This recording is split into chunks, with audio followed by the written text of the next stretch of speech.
Promoter de Shimama Yamamunina ha Yamwakwa Badom TV Premtobre Kasee no so awie nsɛm asie na Aburaso so TV nsɛm etodwa omubi ya obetini Cape Coast Circuit Court 2 ena enei ofarini ya wanya mfie aduanan enkono wode no akoto aposifo ana aban kokumu mfie du yede ne ho asotwe ho nsɛm no ebeba Adishia wo AshTown Yemenshia South abaso mpesua no so wa santemantemo se nwura bi a esum ho chepa no osre won wonyi mfiri ho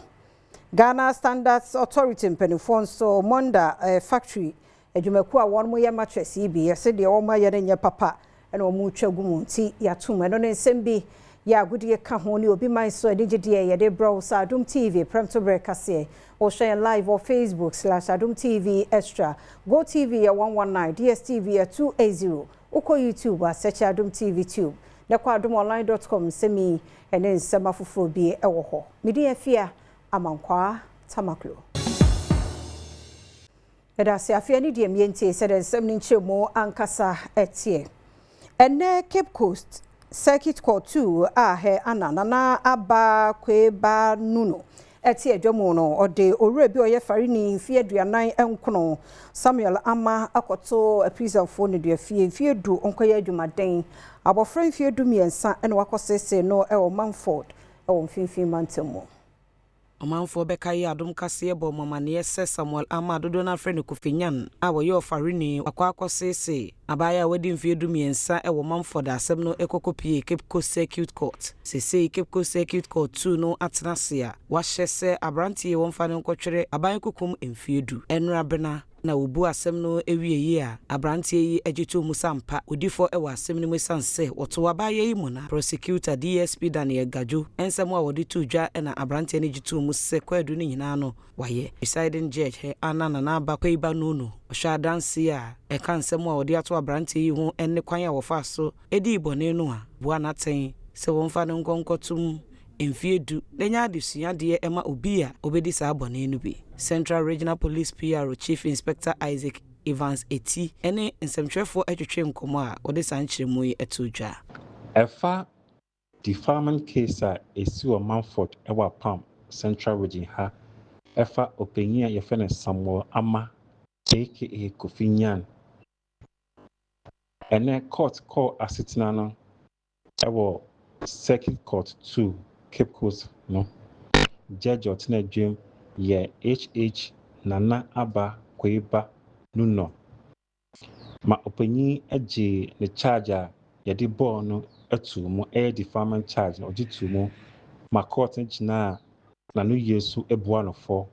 ehye se onkoda efiase mfie du na sanye ejumaden sanfankan Yet was so na almost armed national security officer, any police officers. Ya wamo free police headquarters nene Pambros, a year salt industry wejagbawe. And Kramantam yumo one more cohonumwa, a fembi, one musu se wapone hon, dear China need she be so on pharmacy at Dinoho, a moon semni.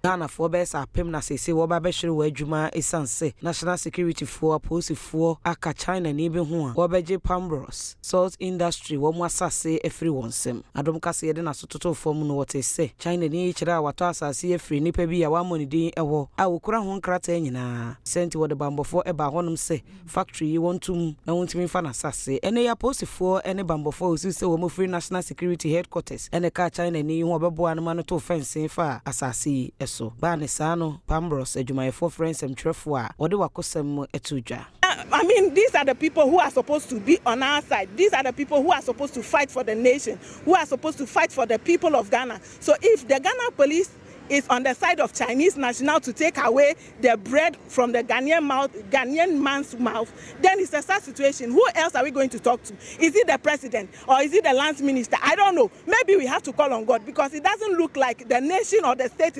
is ready to help Pambros as a country.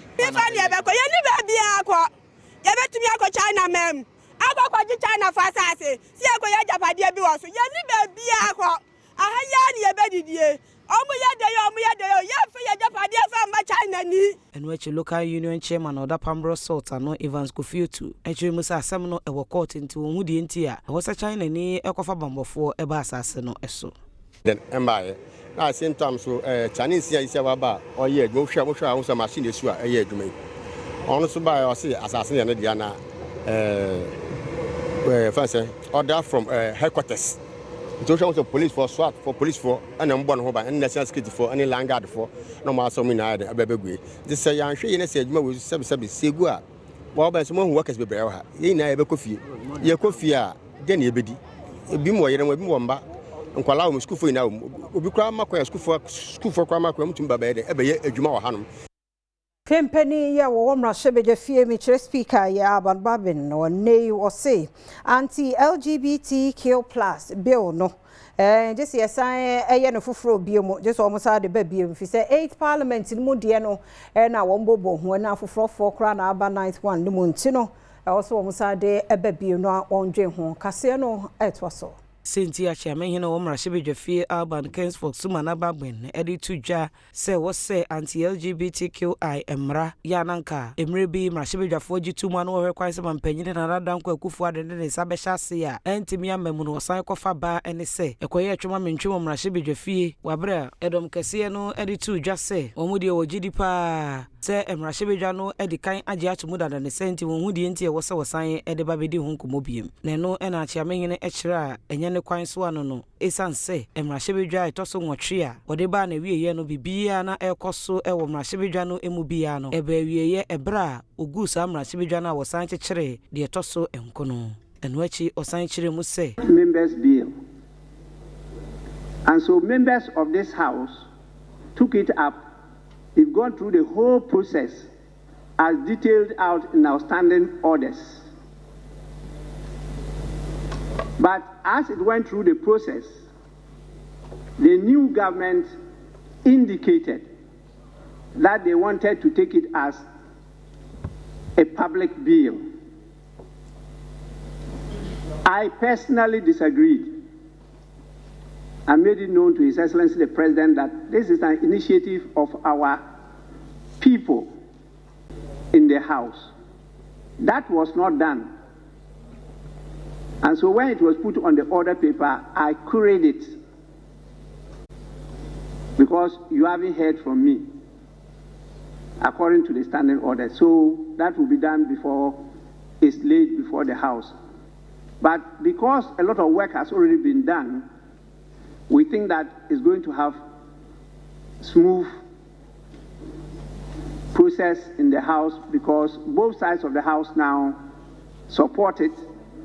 And His Excellency the President has given indication that he's ready and willing at any time that is passed by the House to assent to it. Yentwa Premtobre Kasee no eso da nanana ede eto abanye ni mu sesede wode eye fam agudie to bi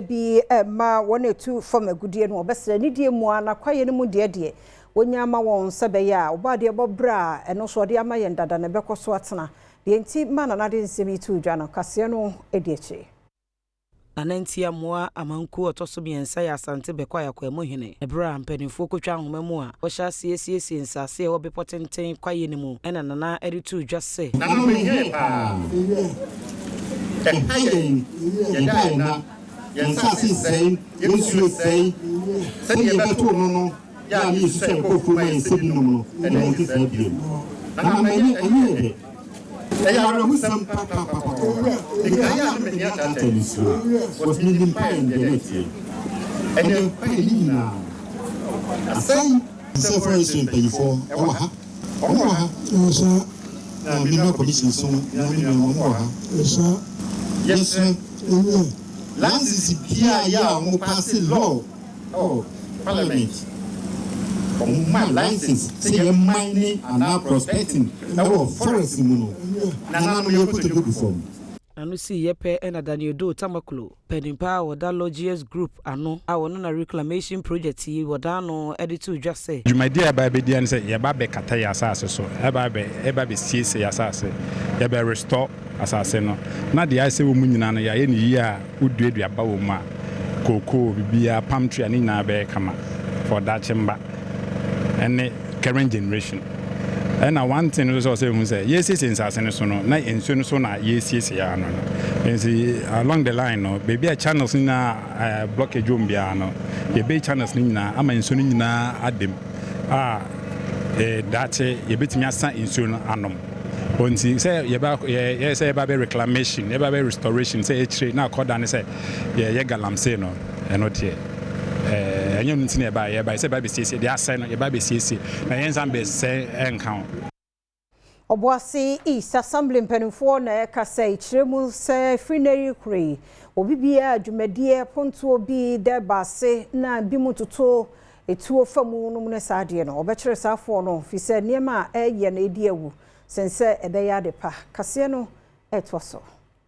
Adom Kasee Yamani Boni Isaac no menyo ene William Kofi Adwowu mensene krachi wo Obuasi East twetwe nkomobra assembly ne nhie mu ebe wiye ene wode tu dwase esam kwambone a wotu afoma gudie ewo kro ne sunti ubewura fie bienu bi mu abenya obi a ode tu asie baabi ewo ho ochembu se no so emmoa ema Obuasi kro no enko nanim ne senti obi bi obehu se wukura tu awotu mikrata na se oni tu mikrata wo ho no enya de obeseso so ewo kro no emu if be September Obuasi East Obenya at least a million 2 3 almost a 2 I was afraid. I know papa my because every fool idea say ba me password. When you about also know now we are the no going to know that what about Galamsey and I say illegal money no. I mean mama a 2 no Aburaso your crew. Most of them so you need to stay. And they are kumate a room. Maybe not true. So I register so we don't hear just say we are able to so now we display up on our watch. Now the namkrum. It doesn't make sense. And wechi okay nsemtwireni Kofi Adom anwanwani ya fashe bi ekoso bi koto etuma ekoka na ede wo hawo ebre ne senti nyade a obeji atum so bi bekura etuduru anase bibia eto etisetuo ewa fashe bia ase. When you Kofi Adom and 7 areas I can't more money than my Ebeka account. A dear, and I said, no, you call it Nasi. You are called display number 1, no boozing, no to 2. And you buy 2 ben a room. When you feel any better than the minimum say, you buy a bone of Asa. Where the other Kakana or the Asa, already deep call baby. But I need to 2 my account. I don't know, say. To me to so you Nigeria intimate but say the tibia mentempa no was it me ebenase Suti North Mrasha Bedwani wa afumantemo ye Dr. Ebenezer Kwakuado wode Jacinta Foundation aka won ho abomu a kokram eto ma no fumo screening no be mature breast cancer screening waye nipa be 300 ewo Gambia. Dr. Ebenezer Kwakuado Mrasha Bedwani ogina Mumford Suti North wa afumantemo wone Jacinta Foundation aka abomu a wa free enipa be sahasa ewo no fumo kokram yade ewo Gambia number 2 eho na free screening yi ekoso a Mrasha Bedwani a ogina Mumford Suti North edito Adom Kasee Yamani Boni Samia Sare anim se and the one who say me a team of professionals and Jacinta Foundation aka abomu na ye sa free health screening breast cancer screening no na yede aboa adehia ewo Gambia empotemu ha ade baako a ene ama enedwumade na ayeshronko ne se enye breast cancer nko aho screening ye san so ehwe hepatitis B esan ye vaccination kraka ho afi so diabetes and hypertension so ye hwe ya ene se wo hwe attendance abaha na is quite encouraging. Nanu si yepe na Vice President Awoda Jacinta Foundation ano David Amankona Frempong enso ne Adom Kasee hwetwe nkomo no chire mu se for the huya enkoda hiama nkoda hiama papafo nso enti no se no for no ya moho dawuro na se ho yare nso ye ntu ho anamo a emmoan enya breast cancer nko na ye hepatitis B ye wie na se uni bi nso kra na ye wo vaccine e ma na ye wie nso kra sanso check e mu sugar bu on so esanso check omo so there osan owo BP pressure bia so esanso ye den monitor mo omo hia advice omo hia say ye refer omo so ye refer omo to the next nearby clinic I wo honom omo say your foundation dey by obi ameso yasen a ye ntime mfamba nti for the good and the betterment of the community no ye hu say MP no wayade nti emfa abaso body kese pa emfamba no Adishia ya womo AshTown ye wo menshia south wasantimantum mu sre wo mpanifo se enwura bi esum ho no mo chepa no obesre wodidie mu so metu free ho na hadwen bola ya yakotu sui ewo AshTown ekuro kese ba ko ewo asante mantem ya ekuro no mfimfim pe na adehye ene asuafo ewo ha ene nei wo mo kire se ohwe ekuro mfimfim a bola enti sesei egu ha ede yade pa ena ebre wo mu na awrehosem ne se bola no enhwe ani mu pe ena AshTown MAKG eno so ewa asuafo nkumankuma a eja disua wo mu hia bola yi ade echi ade san bia me ba nyina maka ho asem sa wo hwe me phone so kra me wo pictures bebre ni videos amaye matro ho letters akọ KMA me di bi so akọ sub metro menhia ama mo ba ho ebehwe mo ba mo take pictures last craba bi so free KMA main office by ebehwe ye nti as it stands now no de we yakọ ho a obehu sene hotes sene tie saa na tie me hu se o ma beye bibia wo ho o mo ba na se o mo be pushi kwa akire kra na the next day umra no na mantem hafo so ayeden assign di nra agu honom bedu ho na agu kwan na no nyina is very bad esan sen kwala na e wa ha no o me kwala nketoa keji ahaye keji nko a nti se o mutimi beye bibi fa ho ma me a me gidi sen ka beboa ama school no kra no kwala ba mu bebre nenso adehye wo AshTown wo menhia south mensin mu asante mantem ha de metima kase ahonodie pa bo mpa ni sa yesu nti omotonsa afre obi o kan biewom enkanka ne atra ya ehwe ahonodie hu nsem so se bore ye be ya ka mbetu mfamfiri ha sanse ensuani kumasi mfimfim pe ena bolai egu Ghana Standards Authority mpanifo make say Monda factory ye China adwumakuo bi a wonye mattress Ormatum is a mattress a warrior bedroom sono and sunny. Penimpa oda enforcement ano ewo Ghana Standards Authority George Kojo Anti Echrimua warehouse a wo makotomu afienya mattress a wonum eye no ene aban ni susudua a wode emma wonum eye mattress no enko sanso na smeko electronics nso wo mo ye adwuma wabra woni to mikrata omoma no nso ho a omaye omadwen se ombeko adwa wodo mu wo man Ghana mu sebe ye obekwa akohwese enema a wo ton no ene susudua a wonum aye ewo Ghana Standards Authority eye pe sanso no obehwe se beboa Ghana Sana omawomo de aba edwamaso nneoma ne de se yebetumi e de bibi papa foforo bia a standard no ma ye ho kwan de a yebehwehwem na ya boom nso yebehwe previous times a ye mo ho kwan sa no omo ndi so mattress na omo de ye nti se susuan pa se sa bone na omo pese omo ye de a ene nneoma nje se ye sei no ne o market ye beba ho so market de ne ye more complicated because factory de unye do ya wa lock market de ne de also to yi fi market ni na because shop by shop ehun ka ne ehun akade no enafem but ye beba ho so eno achi George Kojo Anti ebo Ghana fo nyina akokoso bi ama ne ni na ho da woni ya wokoto ade ahwese Ghana Standards Authority ahyenso de wo ho ansana wobeto nya saade ya wobeto ade a enye papa no so ede wo hawo ebebre wo nya ye besre ne se eya monhwehwe ya hyenso de no certification mark no ewo product bia ho ansana mato ena normally nso mukwa koto ade na se munim se bia market no obia ton ne de be 5 cd 6 cd obi ba no ka se meton me de 1 cd a the kind dwen ho se na nipa we eden pa na odi ye ni product nti a obia tumi ton ne de 5 cd 6 cd ono nkwa ne de no tumi ton no 1 cd no dwen ho because sometimes enye bibia na ye be hwe price ne keke na akwakofa nsusuan boni bi ede aman but okwakoto ade a hwehwe GSA mark no ansana wato cry your offense cry kese because ansana wo de sa mark no ebe tare wo product no ho no e wo se waba ya hwehwe product ni mu ama wo ho license any ade nyina ansana we use so but omo ana omo use so a ye mo license ye hwehwe bibia mu no e criminal offense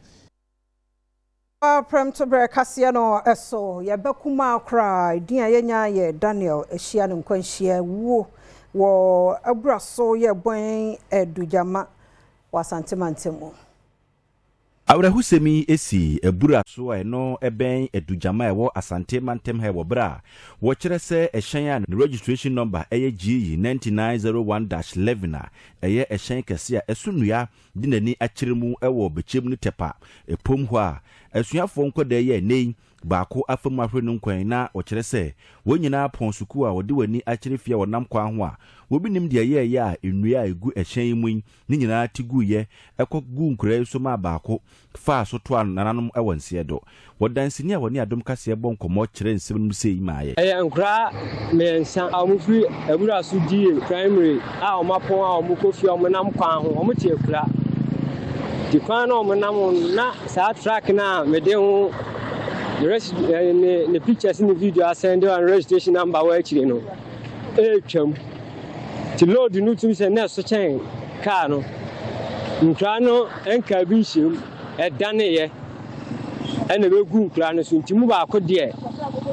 wa film timi anyu aka nde de omdo mu nyina akobichem governor hospital sisi ameno Kasee amanebono ekiremu se nipa dodo na aka ne de wode wonyina kopie mu obichem government hospital wo pre won kwa ede ama wo mu yan free asante na yemongra yensam foforo emu dia aposifo akire owura bia wo se wo ye nyame nipa wo gomwa budumbram e Gomwa East Mensimo na de wo ye no abonkrofo adeja ni nyina se hu konkron na man directions a yenkwohwe nia ekoso Manibono echiremu a abrantia wabɔ ne kwadui major wisdom ne chuga edi moto ensia ema enipa se wonfanya okada adwuma ibi na wochiremu a wotonsa frɛ wo moba ne fie se womra no wonya nhyiemu se na adwena wafa wo ho no enye na wokoduru ho no osu se wone asofo nketwa miensa eka wontiri bomu a wo ma wo mo edubone nti ono Kasee ni nechiru na ebum person beko wa wan kode na obo ene de sole ene ko jina ho na ko wura inside no yi port bi bai se ene busum no na ye busum bi eni wa ye de bebura ho a ebetumi no nti ono do betumi aye bi betumi aye asa ye free akọ ene de aye di na odin sa shame no yi tofe se ba ko nji oso nji na obo na so na wa ye di na wa je na odi ma ye nyina se enta free owie no na odi ye server porch ni ata no yi ni ho ye do ba porch ni ma no ka che ni boys ni so mu yi omo the boys too big now no boys ni yo mo no see ono so yi no no ka kire arampa ku so yi ni no so onye no sa ti obuno pa ni obuna ma bobo ni di obuna ma obi abufu na boneke no see me run me na mro we na cam me ro top and na cam boxer no see me ro boxer na me boxer na me tu no atati wo bo me o ti mbo me na me ti abo gate enu ni ogbo no ma no apai eni nte emu na me nya we enya kwanja ne nte internet kokoko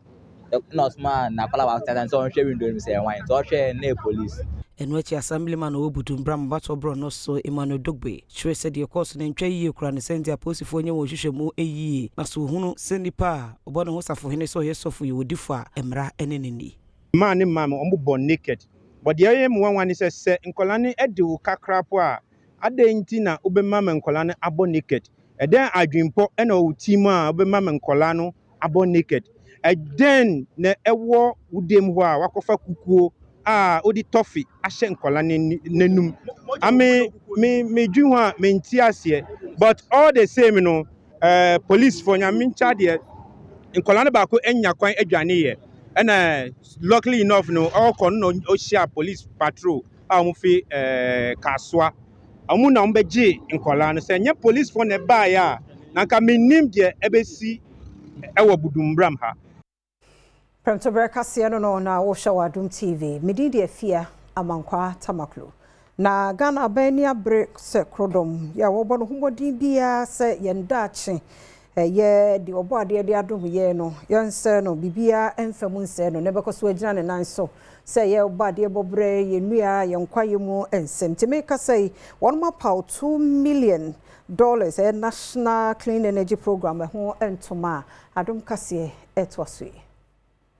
Oman Ghana ene apao National Clean Energy Program we some $200 million away wonya womo a free Switzerland aban ho ede ba behwese enyinema hoden ayi dane ene betumi nso ayi bi ewo oman mu na boa ewo niema ahodo emu we na wo kiremu dia sa enyinema hoden dane ene de niema yi wo hwase efiefie mu edwuma enkuma ne adantemu nyina sanso na nyuma kese wonyina enso ede bi dwuma ebra wono mu eba behwase yi na wodwumedi ase and director in charge of climate change or environmental protection authority Felix Adwochre and Adom Kasee man boni twetwe nkomo what say ye hwese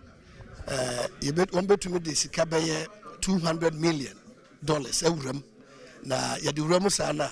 ebema yen emwaye bebre ebetumi ama yefie mu ye nyanya nkane anom ne ade e wo solar ne ade ye hope se binum se betumi adu ba bi a ye benya wind energy say bo say this one as a fund na twa no na ye benya no so bi e be create employment job nkofo benya nwuma so aye no ne ade na fe abre ye carbon emission no ase na maye mu aye clean duty di na say clean energy. Hona acting director Emma renewable and green transition and no ewo asoya wono na hwe nyina mahoden semso Dr. Robert Sogbaji enso ne Adom Kasee man boni twetwe nkomo no wakyere mfaso de hodo bia ewo sadwumedi a wono mu apawi emu. By 2030 aban say renewable energy modern renewable energy by 10% ewo energy mix no na ye be ne den ene nyina aye sikasem ene technology ene addition ena aban kwa ntumi enye ni nyina ese nipa ba konsa ntumi kata jamini nti na ye hia se program ti se National Clean Energy Programs yi ebeba abeboa na ebetumi a epia aban na the aban kakra na de beka hono na make sure say yetumi achieve your target.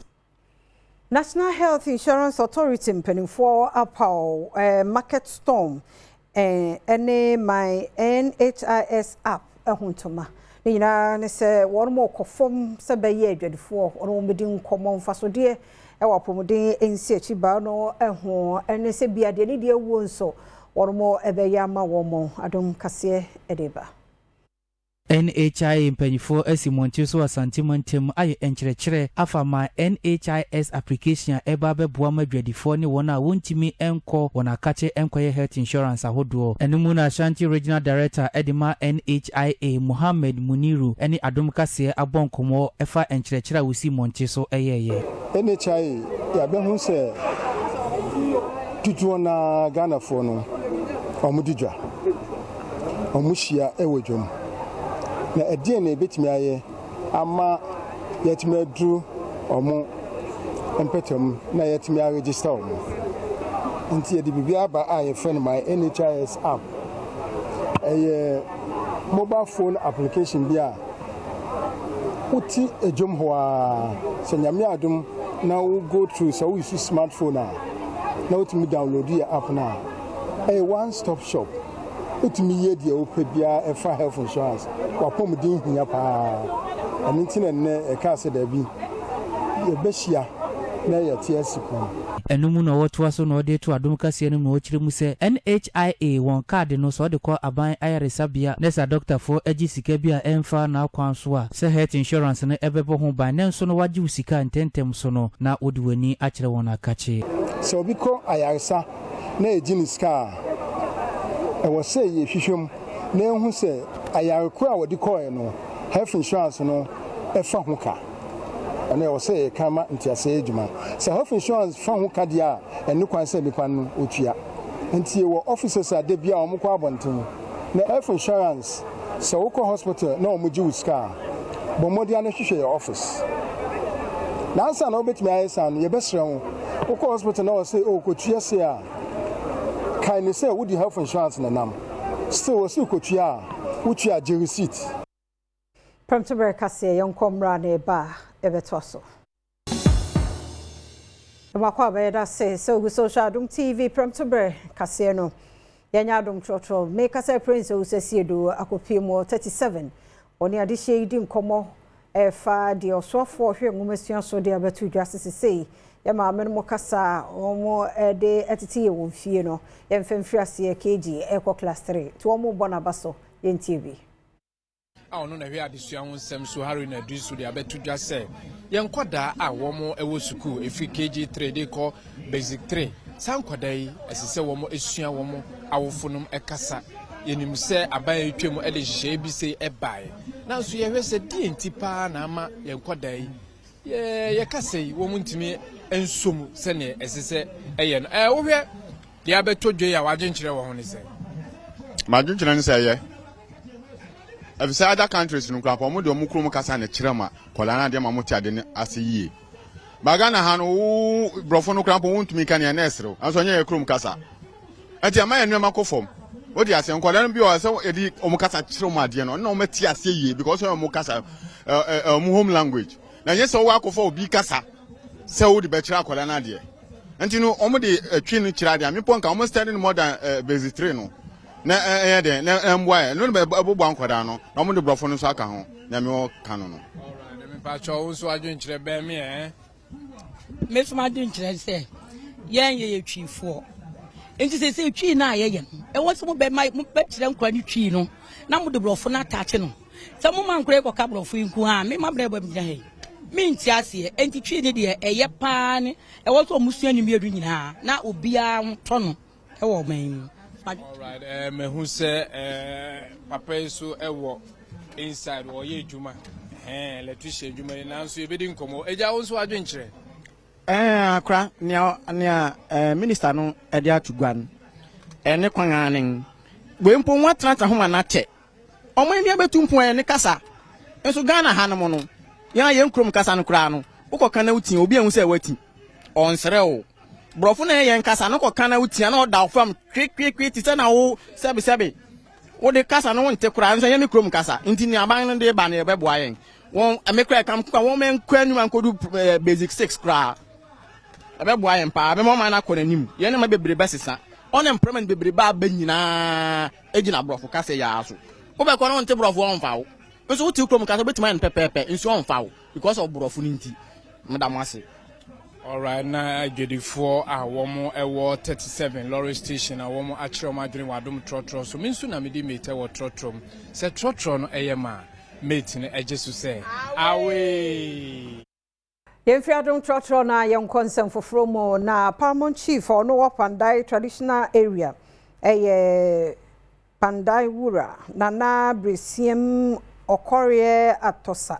awoto so emienu na de kokobopa na ema amanyofo so onhwe ohu ye pa so amaye wo kwan no ama won dia eni edu abato bia so ahwa no wansi ho so oba bepe vote bi afri ho. Paramount Chief of Kpandai traditional area Kpandai rura nana bresiem okore atoso mienu eni edi kokobo kese pa eko edi amamanyofo nyina se won pene toto empene no a se na wona kwan atetia pansam no so won ma mehwe no wanya momwa won hwa na abato bi eduwa won fo won kuku no won kaka ma mepimo se oba bontoa anyesa wofra kokko se alolo Ebrono Adom Kasee ma ne boni ode hyeba wusu job etwetwe nkomo na nana de tudwa se ya kwan no eko ankanchena I work only the institution in Kpandai. Now, Oma Jai Kwano Manaye Pasa nurses for Omoko, Omonia accidents here and there. Omon Chess no Mumbai South Kwano.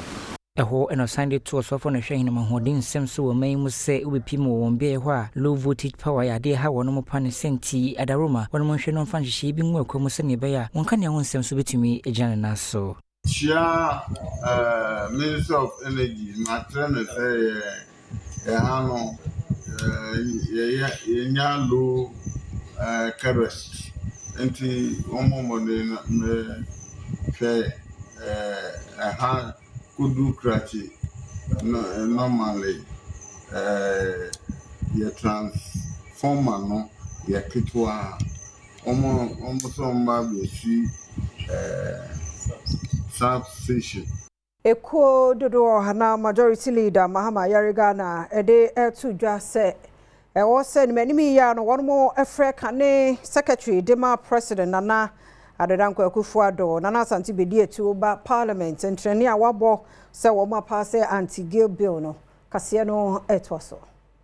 Dom Kasee no opinion no eneda wona no Mahama Yarega edi atudwa se mrahwebedwem emfre eye kane secretary ema omampani Akufo-Addo Nana Asante bedi etuo se obo eye mrahwebedwem ehu efa anti-gay bill no Wachirima Adom Kasee no enimpa nhihye egu akwan mu bebi a bill no akodu enu nti no womunye boni bia sene womanfo enama womode sombo ebo no. His party threatened Parliament not to bring the bill to the presidency.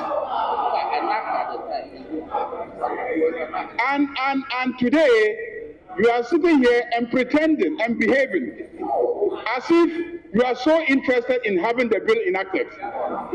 When you had every opportunity in this country to have the bill enacted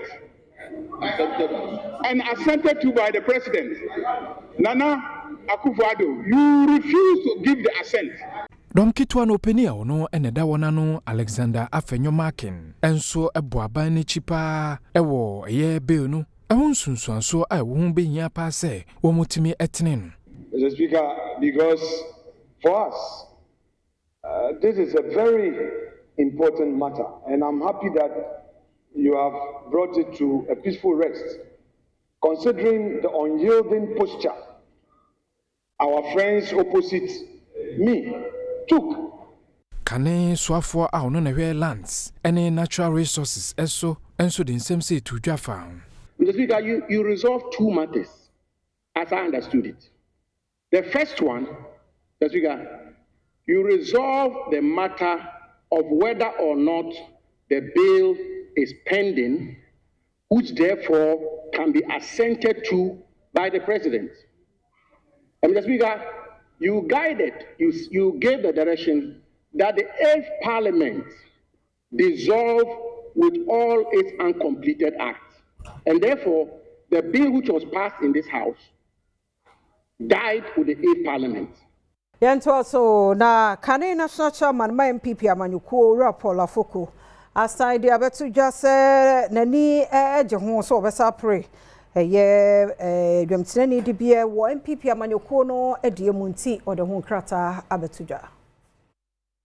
Kane MPP amonyuku no tetenani Paul Afoko eni ede babetudwa se MPP amonyuku no ebi akwenya se omanfo mefa enkrata no nyina ne ento wonso aba na medi party no enimu a se empenyefo wono so befa bi na omanfo atono so aba se tetenani edema amonyuku no ebium ewo krata bi a wode ba monten so ena wo kire se ebra wokọ ekodadwene ho a one ne nkrofo nso etena se no ohunu se omanfo pina na esan pese obeba amanyuko no mu bium na obedi won kan ewo eniama ahodo mu a wono nso wogidie pa se woye ne se betimi aboa amanyuko no ewa kuniasa bebre eso we wo kirima enye so manfo ka wo ka kekese o mamegina nti enene wo ba nemum no wogina nhyehye ahodo a wono monam so edete amanyuko no so nti nani wasan ehuhia se wono so baba begina ma woto no so ababium we no wo kirimu dia se ne wo party ho do be semfinhye bebre no sa na odo no egusua etie na emprempren de wogidie pa se eni ebredu se wonu nyina besaka wontoma abomu se ne ebeya sania amanyuko na kwakudu no wasan ahyemukina amano akọ beya esumpo echense we no wokiremu dia ewo na monyo semu no wonim se enema ba komienu bi na aba befa na akwamu na nso eno ensi no ho kwan se eni obetimi anya adwene mu fan no waka party manyina abomu se ne ebeya eni sodi hunu ba ko esi wona ni so no obetumi edru ho. Yento so na me kasa sentiment mu mabuno domfrefo binom wono wa bedi akire ne wo bokọ edu wo Dr. Brian Champon asna ye won sembi a wo susu se wo ka edefa kane mampani abedi akire Dr. Mahmoud Baumia ho.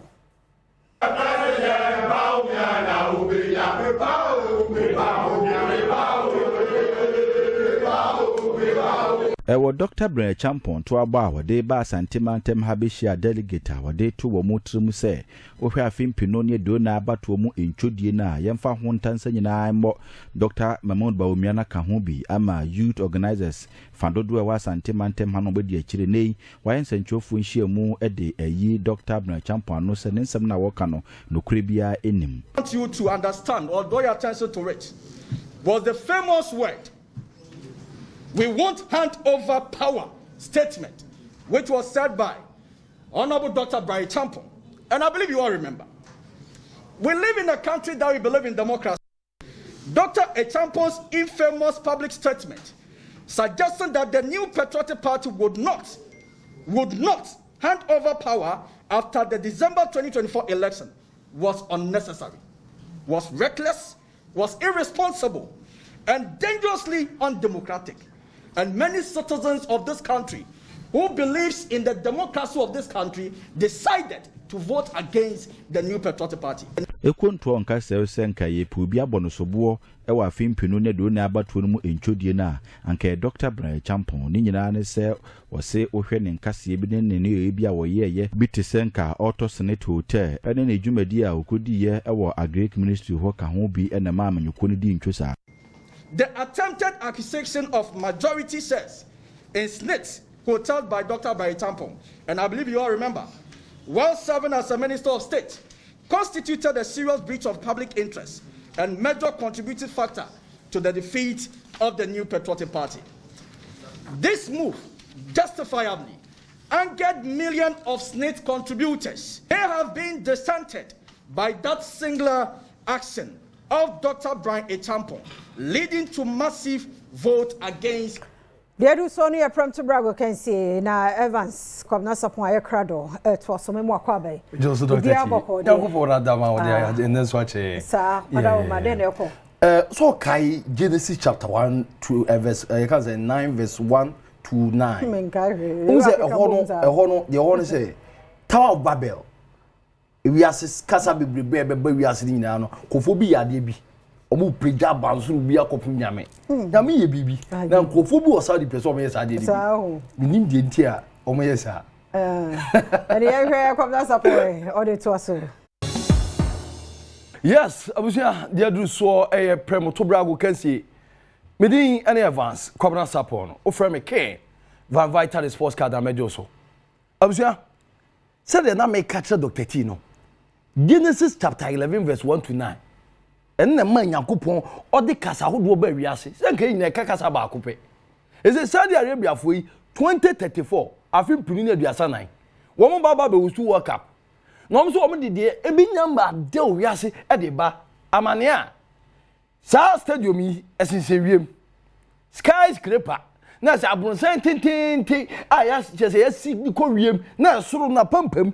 ana yebenya stadium e ho na e ba akobo bobolo na se ya the lift no kosoro a na na gingim ya kwa kwesi ni Awura stadium ho ya kwa match e soro so benya ayi helipad de ayi helicopter kwesi su bi na ya bo match no wo hai ti we no ufie wo hemfa akura untimi wia enhwe bi because ufie no wa say duru soro na sadi we bi na bible no say the mekan mo se wo medical no Genesis chapter 11 verse 1 to 9 ya medical sa wo do ba Tower of Babel Kofo iba be yesa amanyame o hia ne bufu pe na wiase se ye na odi ba beba Sheikh Mohammed bin Salman woni ne man omdi stadium e o wiem suspended mid-air stadium womo na de beba ne nyina ye se World Cup no a nyame adoma 2034 ombe hosu next one year 26 de no USA Canada Mexico Ghana ya qualify na mom de betoa eno so no nyame adona se qualify ko bia na se ye be wa koto sa stadium yi omu kire mu 2032 ana ombe wie wo mo ye ayo na my free sa stadium yi ho e se obi bia be kaya mra yesusu no ya na tabo ball e wo nsuo mra nsuo to na se atechem ye bo ball ya de a abrante ye be na padi botwe wo so be professional Ghana ha na se ne no mad football waje ball no na nso commentary ye ma akwasi besinata wo na so ball mu apagya de ma ni nua hey atechem mu o ye bobo no atechem weni ye mra se nso ato nso to ya sheda create ateche na ebo no mu mad football ti Ghana Mad Football Association be na padi botwe president ai se enche bia de ba be baso wa Ghana ha tu ju hudi a atechem ya nwade na dibo gingan pa no pass na watiato na odimirika kofa ye yada Ghana Mad Football Association enche bia ye de sabo no beba padi na be president eno kakra busua ye boa no e de brew awie yi se Premtobre Kasee midi any Evans kwabena sapon o frame Ken Van Vital Sports Card amejo so baby e chichira boa no ho an sane no Dr. T eroba bi wiane sa Eni didi mo ensem eni na jungtuni Frank Tego adodo na nim no Perez Musik ne o kana kusam atete ne hawa wa famu studio ahodo a wada benfie miensa na oda studio nko a ensem ni. First of all, I'm working for someone. Do you understand? So he provides somehow. Somehow he provides. God always finds a way to provide. My last concert in the crowd, and still made the community. The concert, the glorified? Yeah. You're owing. About you, which today sponsor gospel concert in this country. Then stop it. No. The message has to go out there. The message has to go out there. By the car, you are paying debt. Oh, and your car become See, every thriving business knows how to manage debt. Do you understand? Most of these skyscrapers you see and everything, the people who built them, they didn't have the money to build it. It wasn't their pocket money. They couldn't have built it with their pocket money. They have to manage resources, bring in investors and things. You understand? It takes a certain level of wisdom, and you need to know how to manage relationships, and also. Adom TV Premtobre Kasee na hanebema kwan na yedesi mrani adaje a wode ma yenti yedase mera team no so ase mede afia amankwa tamaklo Aburaso medie no hyase e wonhira yedase